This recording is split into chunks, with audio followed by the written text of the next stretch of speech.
अपने करेंगे प्रकाश विद्युत प्रभाव वाला चैप्टर जो चल रहा है, उसमें प्रकाश विद्युत प्रभाव के बारे में पिछले लेक्चर में हम सारा पढ़ चुके हैं। क्या होता है प्रकाश विद्युत प्रभाव? दोबारा रिपीट कर रहा हूं, दिमाग खुला रखना।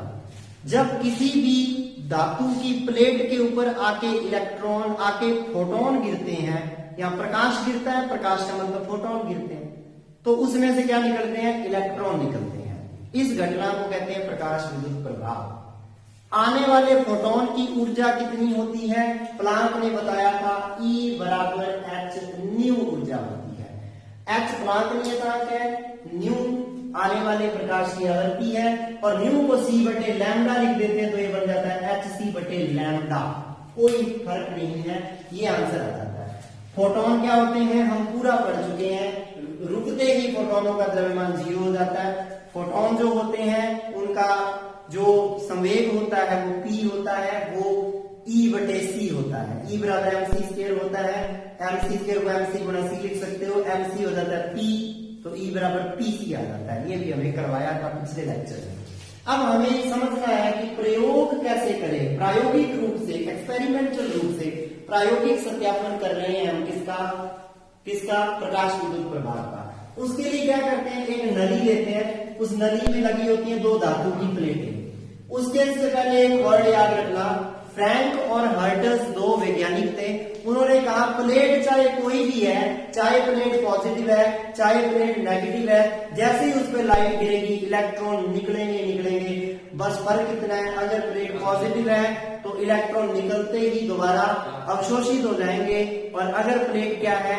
पॉजिटिव है, तो इलेक्ट्रॉन क्या हो जाएंगे? निकलते ही अवशोषित हो जाएंगे। दोबारा बता रहा हूं। और अगर प्लेट नेगेटिव है तो निकलते ही इलेक्ट्रॉनों को प्रतिकर्षण धक्का लगेगा, क्योंकि इलेक्ट्रॉन खुद नेगेटिव होते हैं। धक्का लगेगा जिससे इलेक्ट्रॉन क्या हो जाएंगे? दूर भागेंगे, उस प्लेट से दूर भागेंगे। समझ गए? ये होता है। अब देखो, इसको A को B से, ये जो बीच में लगी है कुंजी, इसको बोलते हैं दिक् परिवर्तक। ये दिशा बदल देती है। जब A को B से जोड़ दूं और C से जोड़ दूं D से, तो ध्यान दो, ये पॉजिटिव है, ये पॉजिटिव कहां जाके जुड़ेगा? पॉजिटिव एनोड पॉजिटिव हो जाएगा ये। और ये भी धातु की प्लेट है, ये नेगेटिव हो जाएगी। जैसे ही प्रकाश गिरा, इसको लिख देंगे आपतित प्रकाश। जैसे ही प्रकाश आके आपतित होगा, यहां से इलेक्ट्रॉन निकलेंगे और वो इलेक्ट्रॉन गति करेंगे प्लस की ओर गति करेंगे। अब एक बात आपको समझनी है, एक बात बताइए, इलेक्ट्रॉन को बाहर निकालना इतना आसान काम नहीं है। किसी भी धातु से इलेक्ट्रॉन को बाहर निकालने के लिए क्या करना पड़ेगा? जैसे ही धातु की सतह पे आके प्रकाश गिरा, उसमें से जैसे ही इलेक्ट्रॉन बाहर निकला तो धातु की सतह धनावेशित हो जाएगी, क्योंकि जो चीज इलेक्ट्रॉन त्यागती है ना, वो धनावेशित हो जाती है। इलेक्ट्रॉन को त्यागेगी तो वो धनावेशित होगी, धातु खुद धनावेशित होगी। तो धनावेशित धातु जो है, अब वो इलेक्ट्रॉन ऋणावेशित धातु होगी धनावेशित, तो वो इलेक्ट्रॉन को पाछा खींचेगी, वापिस अपनी ओर खींचेगी ना। तो धनावेशित जो सतह है धातु की, जिसमें से इलेक्ट्रॉन निकलते ही धनावेशित होगी, वो इलेक्ट्रॉन को वापस खींचेगी। इसका मतलब वो इलेक्ट्रॉन को बाहर नहीं निकालना चाहती। इसका मतलब इलेक्ट्रॉन को धातु की सतह से बाहर निकालने के लिए कुछ न्यूनतम ऊर्जा की जरूरत है हमें, जो उस धनावेशित के आकर्षण को खत्म करके बाहर आ जाए। धनावेशित जो सतह है उसके आकर्षण को ओवरकम कर जाए और वो बाहर आ जाए। और वो जो ऊर्जा होती है ना, न्यूनतम ऊर्जा, उसका नाम होता है कार्यफलन, और उसको हम लिखेंगे फाई से। यानी कि कार्यफलन क्या है? वो न्यूनतम ऊर्जा होती है कार्यफलन, जो किसी धातु की सतह से इलेक्ट्रॉन को बाहर निकालने के लिए हमें जरूरी है। समझ गए? इसका मतलब फाई को भी, जैसे ऊर्जा है फाई की एक तरीके से, तो कार्यफलन वो होता है न्यूनतम ऊर्जा। इसका मतलब कार्यफलन भी ऊर्जा है, तो प्लांक के अनुसार ऊर्जा h नहीं होती है, तो उसको मैं h न्यू 0 लिखूंगा। जब कोई निश्चित ऊर्जा चाहिए इलेक्ट्रॉन को बाहर निकालने के लिए, तो ऊर्जा के सापेक्ष कुछ आवृत्ति भी होगी। तो वो जो आवृत्ति है, यानी कि वो आवृत्ति न्यू 0 जो होती है, उसको कहते हैं दहली आवृत्ति, थ्रेशोल्ड फ्रीक्वेंसी, दहली आवृत्ति। तो दहली आवृत्ति क्या है? वह न्यूनतम आवृत्ति जो जरूरी है इलेक्ट्रॉन को बाहर निकालने के लिए। कार्यफलन में न्यूनतम ऊर्जा है जिससे इलेक्ट्रॉन बाहर निकलता है, केवल बाहर निकलता है, भागेगा नहीं।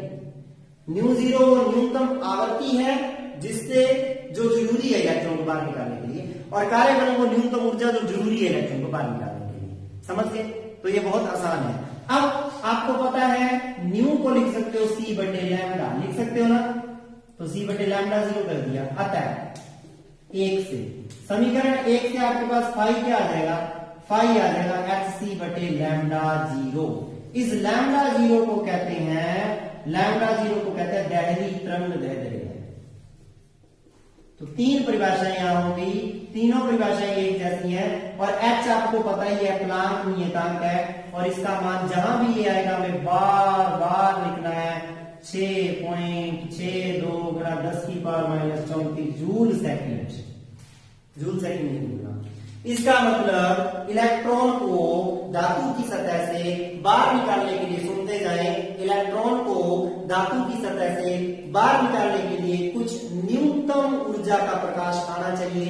उस न्यूनतम ऊर्जा को कार्यफलन कहते हैं। कुछ न्यूनतम आवृत्ति आनी चाहिए, उससे अधिक आनी चाहिए, उसको दहली आवृत्ति कहते हैं, और उसके सापेक्ष तरंगदैर्ध्य को दहली तरंगदैर्ध्य कहते हैं। 3-4 चीजें क्लियर हो गई। कार्यफलन के बारे में हमने पढ़ लिया।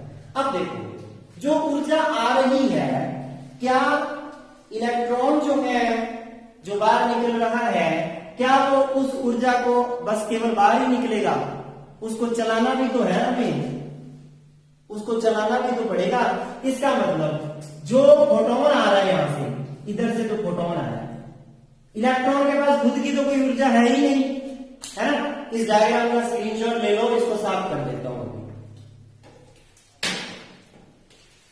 अब देखो, जो फोटोन आ रहा है और इसकी सतह पर आपतित हो रहा है, उस फोटोन के केस में क्या होगा? आप एक बात बताओ, फोटोन जो आ रहा है, आने वाले फोटोन की ऊर्जा, ध्यान से सुनते जाना, आपतित फोटोन कहते हैं आने वाले फोटोन को। आपतित फोटोन की ऊर्जा सबसे पहले तो किसमें खर्च होगी? सबसे पहले तो खर्च हो जाएगी इलेक्ट्रॉन को बाहर निकालने में, यानी कि कार्यफलन के रूप में। ये तो रट्टा मार लेना पक्का ये चीज का। और आने वाली फोटोन की ऊर्जा क्या होती है? एच न्यू होती है, पता ही है। फोटोन की ऊर्जा एच न्यू होती है, बहुत अच्छे से पता है। किसने बताया? प्लांक ने बताया। ठीक है, एक तो खर्च होगी कार्यफलन में, इलेक्ट्रॉन को बाहर निकालने में, और बाकी जो बच गई इलेक्ट्रॉन को भगाने में। इलेक्ट्रॉन के बाहर ही थोड़ी निकालना है, तारों के अंदर से प्रवाहित भी तो करवाना है। तारों में जब वो प्रवाहित होगा तभी तो धारा बहेगी, जिसको कहते हैं प्रकाश विद्युत धारा। ठीक है, इसका मतलब प्लस उत्सर्जित इलेक्ट्रॉन, जो इलेक्ट्रॉन निकल रहा है, उत्सर्जित ई के ऊपर माइनस इलेक्ट्रॉन की गतिज ऊर्जा, इसका मतलब कार्यफलन हो गया फाई, और गतिज ऊर्जा क्या हो गई? 1/2 mv मैक्सिमम का स्केयर हो गई। समझ गए कि नहीं? mv मैक्सिमम का स्केयर हो गई। अब देखिए, ये जो गतिज ऊर्जा आई है, फाई का मान आपको पता है h न्यू 0 होता है, तो h न्यू बराबर h new 0 plus 1/2 mv maximum का होल स्केयर। तो यहां से देखिए, इसको इधर ले आइए, न्यू h कॉमन आ जाएगा, हाफ mv मैक्सिमम का होल स्केयर। ये जो समीकरण आई है, ये आइंस्टीन की प्रकाश विद्युत समीकरण है। इसके बहुत सारे रूप होंगे। हमने पहला रूप पढ़ा है बेसिक। अगले लेक्चर में इसके 2-3 लेक्चर इसी चीजों पे बार बार चलते जाएंगे। रोज अगले लेक्चर में भी यही चीजें रिपीट होती रहेंगी, क्योंकि ये काफी लंबा टॉपिक चलेगा। इसमें हमें सारी चीजें इत्मीनान से, बिल्कुल शांति से समझती जानी है। बस ये आइंस्टीन की समीकरण है, बस पहली दूसरी नहीं, प्रकाश विद्युत समीकरण है और इंपॉर्टेंट पार्ट है चैप्टर का। अब देखिए, ये धातु की प्लेट है, फिर आ जाइए वापिस वहीं आ गए बार बार। धातु की प्लेट पर आके गिर रहा है, प्रकाश निकल रहे इलेक्ट्रॉन। आप बताइए, धातु की सतह से इलेक्ट्रॉन उतने ही ज्यादा निकलेंगे जितने ज्यादा फोटोन आके उसके ऊपर गिरेंगे। ऑब्वियस सी बात है, अगर एक फोटोन इतनी ऊर्जा का आ रहा है और वो ऊर्जा देके कार्य बलन प्लस ये करके एक इलेक्ट्रॉन को बाहर निकाल रहा है, तो 2 फोटोन 2 इलेक्ट्रॉन बाहर निकालेंगे, 10 फोटोन 10 इलेक्ट्रॉन बाहर निकालेंगे। हो सकता है एक फोटोन के पास इतनी ऊर्जा हो कि वो 10 इलेक्ट्रॉन बाहर निकाल ले, फाई का 10 गुना ऊर्जा लेके आए। समझ रहे हो? तो एक फोटोन 10 इलेक्ट्रॉन बाहर निकाल रहा है, 2 फोटोन 20 इलेक्ट्रॉन, यानी कि जितने ज्यादा फोटोन आके गिरेंगे उतने ज्यादा इलेक्ट्रॉन बाहर निकलेंगे। जितने ज्यादा इलेक्ट्रॉन बाहर निकलेंगे उतना ज्यादा धारा का मान होगा, क्योंकि धारा इलेक्ट्रॉनों की संख्या ही होती है कि नहीं? कोई पूछे विद्युत धारा क्या होती है, तो आपको भी पता है भाई, विद्युत धारा जो होती है आई वो होती है Q/T, और आपको पता है Q बराबर होता है Ne, तो ये हो जाता है Ne/T। इसका मतलब I समानुपाती N। N क्या है? इलेक्ट्रॉनों की संख्या। जितने ज्यादा इलेक्ट्रॉन उतनी ज्यादा प्रकाश विद्युत धारा आई। इसका मतलब इलेक्ट्रॉनों की संख्या जितनी ज्यादा उतनी ज्यादा प्रकाश विद्युत धारा। मैं सीधा कह दूं, जितने ज्यादा फोटोन आके गिरेंगे धातु की सतह के ऊपर, जितने ज्यादा फोटोन आके गिरेंगे उतने ही ज्यादा इलेक्ट्रॉन निकलेंगे, तो जितने ज्यादा फोटोन आके गिरेंगे उतनी ज्यादा धारा मिलेगी। सीधे ही कहते। और फोटोनों की संख्या पता क्या होती है? फोटोनों की संख्या होती है प्रकाश की तीव्रता। क्या होती है? प्रकाश की तीव्रता क्या होती है? 1 मीटर स्क्वायर एरिया के ऊपर 1 सेकंड के अंदर आपतित होने वाले फोटोनों की संख्या। 1 मीटर स्क्वायर एरिया ले लिया और उसके ऊपर 1 सेकंड में कितने फोटोन आके गिर रहे हैं, वो होती है प्रकाश की तीव्रता। प्रति सेकंड प्रति एकांक क्षेत्रफल पर गिरने वाले फोटोनों की संख्या, इसको लिख लें। गिरने वाले फोटोनों की संख्या क्या होती है? प्रकाश की तीव्रता होती है। जितनी ज्यादा तीव्रता उतनी ज्यादा फोटोन, जितने ज्यादा फोटोन उतने ज्यादा इलेक्ट्रॉन, जितने ज्यादा इलेक्ट्रॉन उतनी ज्यादा धारा। इसका मतलब विद्युत धारा समानुपाती होती है फोटोनों की संख्या की। समझ गए? या कह दें विद्युत धारा और प्रकाश की तीव्रता समानुपाती है, सीधे कह देते हैं। इसका मतलब जब हम पढ़ेंगे प्रकाश विद्युत धारा की निर्भरता, प्रकाश विद्युत धारा की निर्भरता, जो आपके 2017 में टॉपिक पूछा था, प्रकाश विद्युत धारा किस किस पे निर्भर करती है, तो उसमें बिल्कुल पहला पॉइंट आ जाता है, प्रकाश विद्युत धारा निर्भर करती है प्रकाश की तीव्रता पर। पहला पॉइंट 3 चीजों पर निर्भर करती है भाई, 3 चीजों पर निर्भर करती है, प्रकाश की तीव्रता पर, दूसरा निर्भर करती है आपतित विभवांतर पर, और तीसरा वो निर्भर करती है आपतित प्रकाश की आवृत्ति पर। 3 चीजों पर ही निर्भर करती है, आपतित प्रकाश की आवृत्ति पर। और मैं इसमें से पहला पार्ट पूरा करवा चुका हूं कि प्रकाश की तीव्रता पर निर्भर करती है। बाकी 2 चीजें हम हमेशा ये लिखेंगे, जब विभवांतर और आवृत्ति नियत होती है तो तीव्रता के समानुपाती होती है।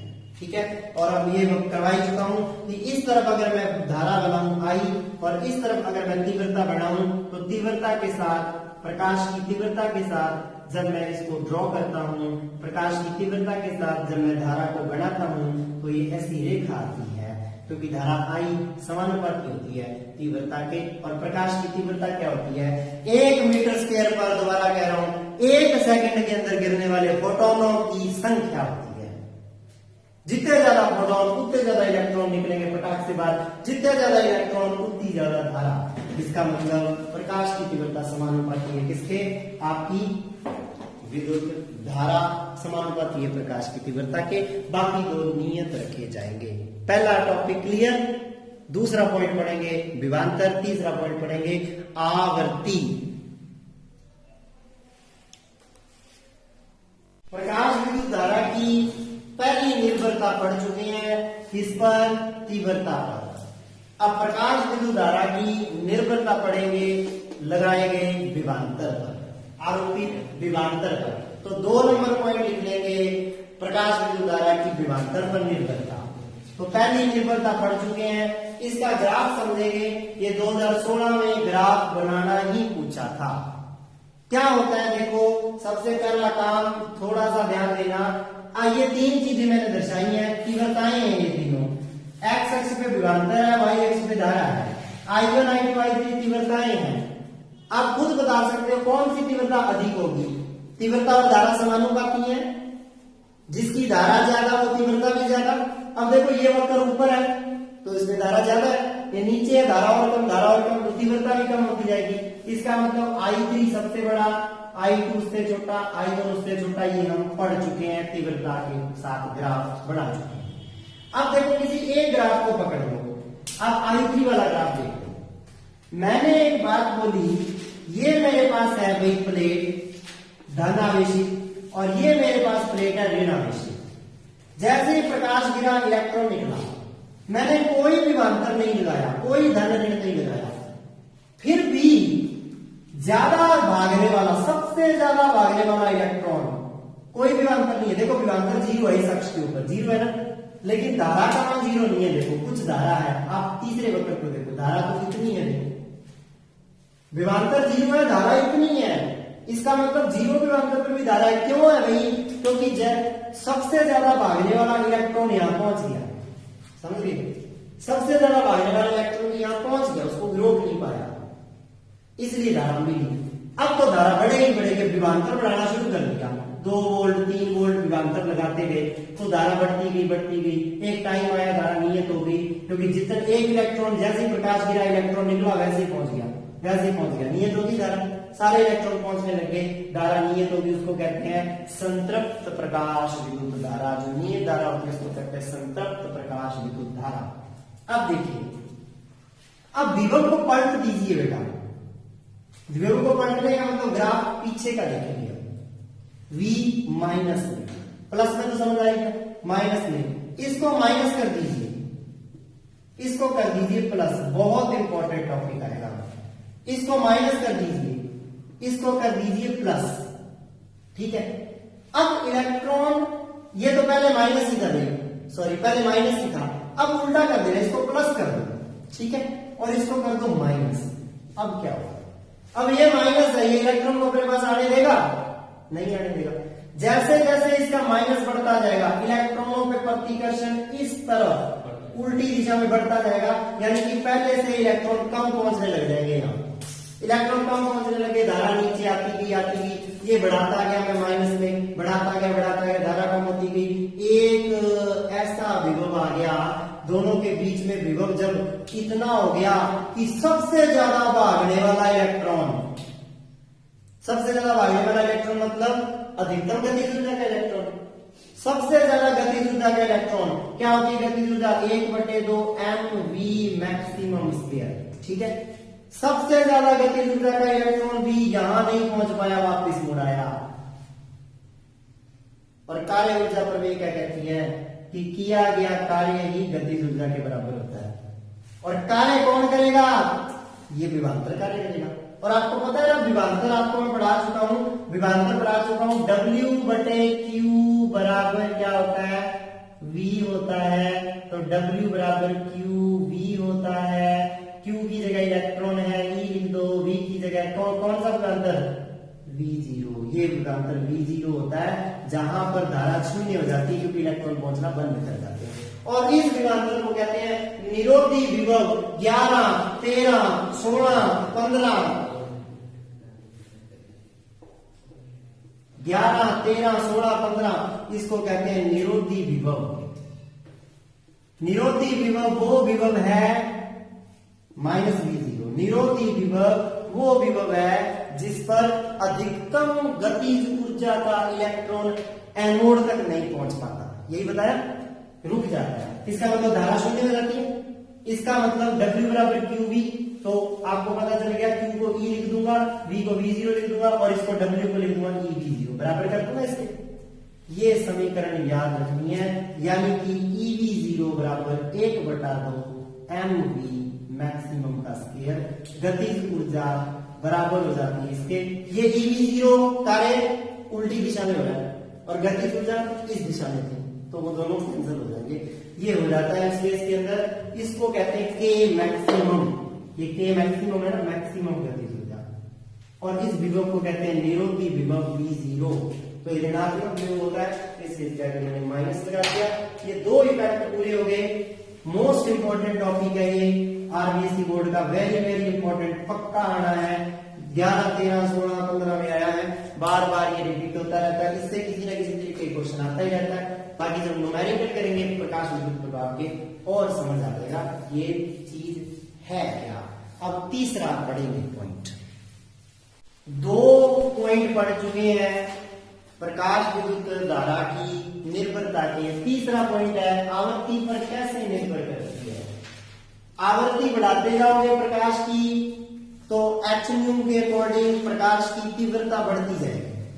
प्रकाश की तीव्रता नहीं सॉरी, प्रकाश की फोटोनों की ऊर्जा बढ़ती जाएगी। एक चीज सोच के देखिए, मैंने लिखवाया था फोटोन की ऊर्जा बराबर कार्य फलन प्लस गतिज ऊर्जा, ये लिखा था। जितना ज्यादा ऊर्जा का फोटोन आएगा उतनी ज्यादा ऊर्जा का इलेक्ट्रॉन मिलेगा, यही मतलब हुआ। फोटोन की ऊर्जा जितनी ज्यादा होगी, कार्य फलन तो फिक्स है, नियत है, तो फोटोन की ऊर्जा बराबर कार्य फलन प्लस गतिज ऊर्जा थी। तो अब कार्य फलन तो नियत है, तो अब फोटोन की ऊर्जा समानुपाती है किसके, गतिज ऊर्जा की। या कह दूं इलेक्ट्रॉन की गतिज ऊर्जा समानुपाती है फोटोन की ऊर्जा के। इसका मतलब जितने ज्यादा ऊर्जा का आएगा फोटोन उतनी ज्यादा ऊर्जा का निकलेगा इलेक्ट्रॉन। या मैं ये कह दूं ऊर्जा और आवृत्ति समानुपाती है, जितनी ज्यादा आवृत्ति का फोटोन उतनी ज्यादा ऊर्जा का इलेक्ट्रॉन। समझ गए। अब जिस इलेक्ट्रॉन की ऊर्जा ज्यादा है उसको रोकने के लिए ज्यादा पीछे जोर लगाना पड़ेगा, समझ गए। और जिस इलेक्ट्रॉन की ऊर्जा कम है उसको रोकने के लिए कम जोर लगाना पड़ेगा। इसका मतलब निरोधी विभव जो होता है वो समानुपाती होता है आवृत्ति के, होता है कि नहीं। जितनी ज्यादा आवृत्ति उतनी ज्यादा ऊर्जा का फोटोन, जितनी ज्यादा ऊर्जा का फोटोन उतनी ज्यादा ऊर्जा का इलेक्ट्रॉन, जितनी ज्यादा ऊर्जा का इलेक्ट्रॉन रोकने के लिए उतना ही विभव ज्यादा लगाना पड़ेगा। इसलिए निरोधी विभव समानुपाती होता है आवृत्ति के। और समानुपाती का वक्र आपको बनाना आता है, इस तरीके से बनता है। डैश डैश करके यहाँ ले आइए, यहाँ पर कट करेगा कहीं, इधर भी निरोधी विभव भी है, V0 माइनस में है। और इसी तरीके से दूसरी धातु के लिए बनाइए, वो भी कहीं कट करेगा।